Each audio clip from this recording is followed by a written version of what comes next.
A'udzu billahi minasyaitonir rajim. Bismillahirrahmanirrahim. Kita mulakan pembelajaran kita dengan bacaan doa penerang hati. Bismillahirrahmanirrahim. Allahumma aftah alaina hikmataka wanshur alaina min khazaini rahmatika ya arhamar rahimin. Rabbi shrah li sadri wa yassir li amri wahlul 'uqdatam min lisani yafqahu qawli.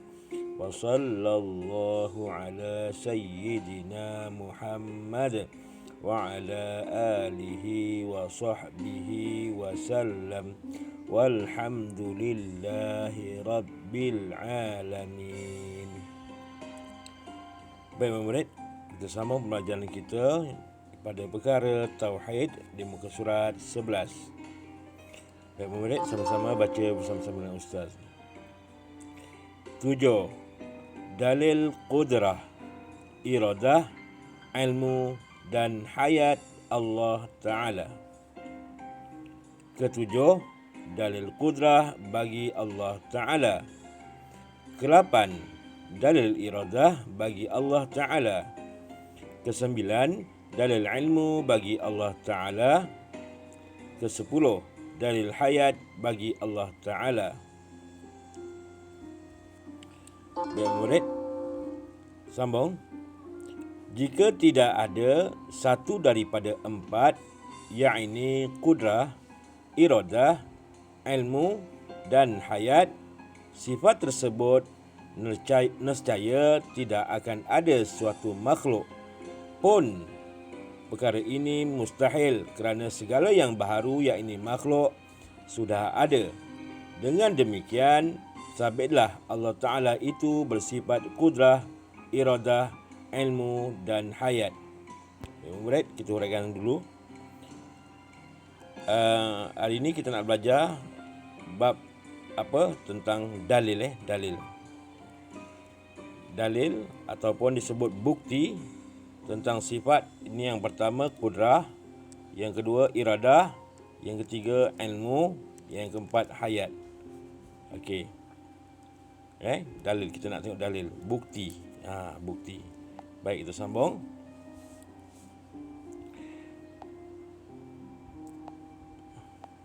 Okey. Disebut di sini jika tidak ada satu daripada sifat yang empat ini. Satu daripada empat, satu je pun tak apa kalau tak ada. Kalau contoh tak ada qudrah, ataupun katalah tak ada iradah, ataupun katalah tak ada ilmu, ataupun katalah tak ada hayat, salah satu je, maka sifat tersebut ini nescaya tidak akan ada satu makhluk pun. Makhluk tak akan ada. Makhluk tak akan ada. Satu makhluk pun tak akan ada di alam ini. Okey, kenapa? Perkara ini mustahil. Mustahil Allah tak ada sifat qudrah, Allah tidak bersifat iradah, Allah tak bersifat ilmu, Allah tidak bersifat hayat. Mustahil. Kenapa mustahil? Kerana apa? Kerana segala yang baharu yakni makhluk ni sudah ada. Makhluk kan dah ada, kan? Betul? Bila makhluk dah ada, menunjukkan Allah ada sifat qudrah, iradah, ilmu dan hayat. Apa buktinya? Kita tengok lagi. Dengan demikian, sabitlah Allah Ta'ala itu bersifat qudrah, iradah, ilmu dan hayat. Mustahil. Jadi mustahil Allah tak bersifat qudrah, iradah, ilmu dan hayat. Kerana makhluk sudah ada buktinya. Kita tengokkan lagi. Dihimpunkan empat sifat ini dalam satu dalil. Satu dalil ni, maknanya satu dalil. Satu dalil akli. Dihimpunkan. Keempat-empat tu nanti dicerita dalam satu dalil. Dia menceritakan tentang sifat qudrah, iradah, ilmu dan hayat ni sebagai bukti Allah bersifat qudrah, iradah, ilmu dan hayat. Kerana apa? Kerana jika tidak ada salah satu daripada empat sifat tersebut, tidak akan ada suatu daripada alam ini. Huraiannya seperti berikut, kita tengok. Apa huraian dia? Satu, jika Allah Ta'ala tidak bersifat qudrah. Kalau Allah tak bersifat qudrah, maka bermakna Allah Ta'ala bersifat dengan sifat lawannya itu lemah. Kalau Allah tak bersifat kudrat, dah tentulah lemah. Jika Allah Ta'ala lemah, tentulah Allah Ta'ala tidak dapat menjadikan alam ini. Mustahillah Allah Ta'ala lemah kerana alam ini dah ada. Dah ada, betul. Alam ni dah ada kan? Dah terbentang luas di hadapan kita. Kan? Bermakna Allah tak lemah. Allah bersifat kudrah, iaitu berkuasa. Ataupun super power. Allah dia kudrah. Dia bersifat kudrah ni bermakna adalah power, berkuasa. Allah sangat berkuasa. Dan mustahil Allah tu lemah. Kerana alam ni dah ada. Yang lemah siapa? Yang lemah kita makhluk. Boleh tak kita nak cipta alam ni? Jangan cakapkan alam. Nak cipta sebutir pasir pun kita tak mampu. Subhanallah. Maha suci Allah. Allah bersifat kudrah. Mustahil Allah tak bersifat kudrah ni. Ini baru satu. Kita tengok yang kedua. Jika Allah Ta'ala tidak bersifat iradah. Ni yang iradah pula. Maka bermakna Allah Ta'ala bersifat dengan sifat lawannya, iaitu terpaksa. Iradah ni maknanya berkehendak.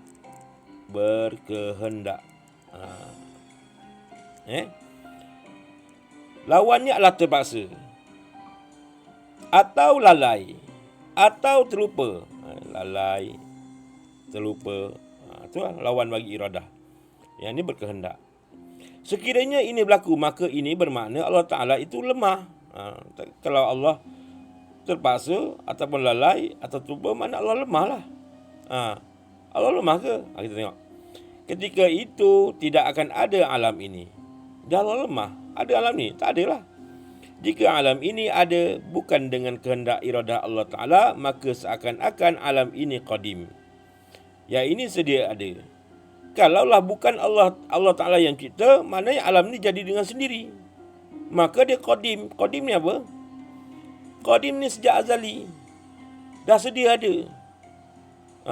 Kan? Sama sepertilah Allah Ta'ala. Perkara ini adalah mustahil benda ni. Kerana Allah ini berkehendak. Allah ni tak lemah, Allah ni tak terpaksa, Allah ni tak lalai. Sebab alam ni dah ada. Dan alam ini sendiri kita tahu adalah bukan qadim. Hadis yang ini baharu. Kan? Baik. Kita sambung. Seterusnya. Jika Allah Ta'ala tidak bersifat ilmu, ni yang ketiga pula. Yang tadi satu kudrah, iradah, yang ni ada ilmu. Maka bermakna Allah Ta'ala ni bersifat dengan sifat lawannya, iaitu jahil. Ilmu, berilmu, lawannya jahil. Ataupun dalam bahasa kita disebut bodoh. Sekiranya ini berlaku, maka ini bermakna Allah Ta'ala itu bersifat dengan sifat kekurangan ataupun lemah. Dan perkara ini adalah mustahil. Memang mustahil. Mustahil Allah Ta'ala bersifat dengan sifat kekurangan. Kerana ketika itu tidak akan ada alam ini. Bila Allah dah lemah, Allah dah bodoh, alam ini ada? Mustahil lah. Sebab itu Allah ini berilmu. Bodoh ini adalah lawannya. Jadi sifat bodoh ni sifat mustahil. Sifat mustahil bagi Allah. Baik. Seterusnya, jika Allah Ta'ala tidak bersifat hayat, iaitu hidup, maka bermakna Allah Ta'ala bersifat dengan sifat apa? Sifat lawannya, iaitu mati. Ni. Perkara ini mustahil kerana ia menafikan sifat kudrah, iradah, ilmu dan hayat. Kalau Allah dah mati, ada ke kudrah? Kudrah tak ada lah. Iradah pun tak ada. Ilmu pun tak ada. Habis dia dah mati. Hayat pun tak ada. Sebab lawan bagi hayat adalah mati. Dah mati, tak hidup. Bila dah tak hidup, tak adalah kuasa. Dah tak hidup, tak adalah kehendak. Kita mati ada kehendak? Mana kehendak? Kita mati duduk dalam kubur diam. Dah mati, ada ilmu? Mana ada ilmu? Jadi mustahil. Ini syarat bagi semua sifat tersebut. Sebab itu sekiranya Allah mati, mustahil, maka Allah tidak bersifat kudrat, iradah, ilmu dan hayat. Benda ini adalah mustahil. Sekiranya ini berlaku, maka ternafi sifat yang tiga itu dan sabit pula lawannya, iaitu lemah. Tu lemah apa? Mati. Mati kan lemah. Kita kan mati. Terpaksa dan jahil. Maka pada ketika itu tidak akan ada alam ini. Jadi mustahil. Jadi sifat kudrah iradah tu kita tengok dalil naklinya. Dalil nakli sifat kudrah saja. Ini kudrah. Bismillahirrahmanirrahim. Firman Allah Ta'ala. Baca sama. Nahnu qaddarna bainakumul maut. Sekali lagi. Nahnu qaddarna bainakumul maut. Surah apa? Surah Al-Waqi'ah ayat 60. Artinya kamilah yang menentukan yakni dan menetapkan masa kematian tiap-tiap seorang di antara kamu. Siapa yang tetapkan? Yang tetapkan adalah Allah. Sesungguhnya kamilah, nahnu, kamilah, qaddarna, yang menentukan bainakum di antara kamu akan kematian. Siapa yang tentukan? Allah Ta'ala. Kita sambung. Kemudian firmannya lagi dalil nakli sifat iradah pula. Kita baca sama. Innama amruhu idza arada syai'an an yaqula lahu kun fayakun. Surah Yasin kan?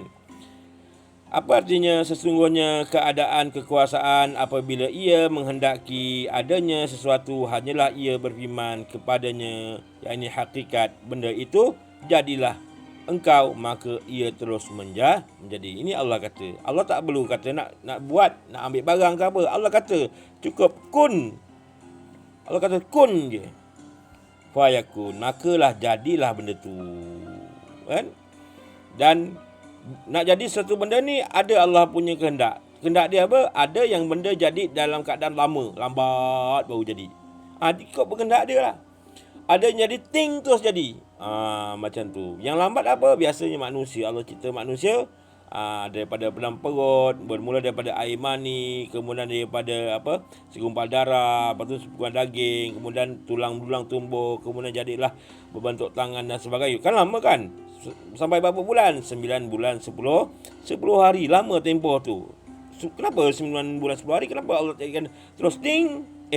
Itulah kehendak Allah Ta'ala.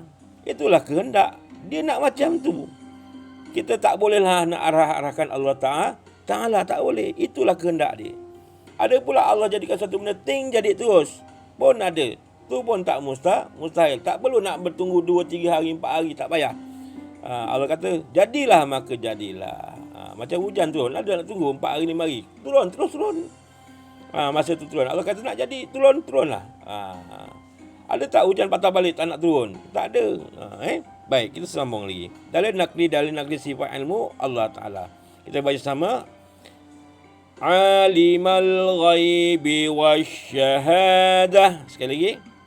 Alimal ghaibi wasyahadah.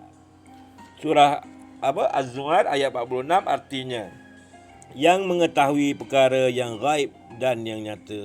Alim. Siapa ni? Allah. Yang gaib, yang tak nampak. Wasyahadah, yang nampak. Siapa yang nampak? Benda yang tak nampak ni tak nampak. Makhluk. Allah nampak makhluk. Allah nampak segala-galanya. Yang gaib, yang tersembunyi ataupun yang nyata. Kita tak nampak yang gaib. Contoh macam manusia. Manusia dia tak nampak jin. Jin nampak manusia. Jin pun tak nampak manusia. Tapi jin nak nampak manusia macam mana? Dia ada kena cara dia lah. Ada cara macam mana. Saya pun tak tahu sebab saya bukan jin. Okey, kita tak nampak jin. Jin tak nampak apa pula? Jin tak nampak malaikat. Kan?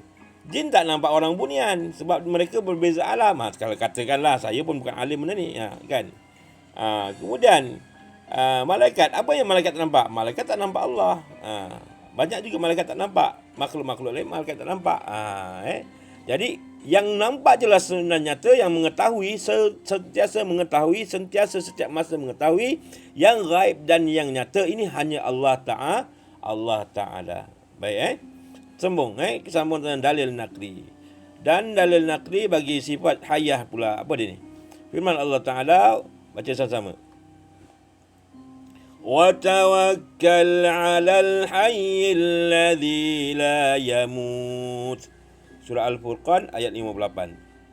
Artinya, dan berserah engkau kepada Allah, Tuhan yang hidup, yang tidak mati. Allah suruh kita berserah. Suruh berserah. Pada siapa? Pada Allah. Berserah. Berserah ni apa? Itu yang disebut tawakal. Ni tawakal. Tawakal ini berserah bulat-bulat. Dah usaha, dah apa, serah. Baik. Kerana apa? Allah ini adalah dia Tuhan yang hidup, yang tidak akan mati. La yamut. Ini juga dalil sifat hayat. Allah tu hidup, tidak mati. Baik. Kita sambung lagi. Okey. Dalil sifat samak, basar dan kalam kita sambung akan datang. Untuk sekian itu, wabillahi taufiq wal hidayah. Wassalamualaikum warahmatullahi wabarakatuh.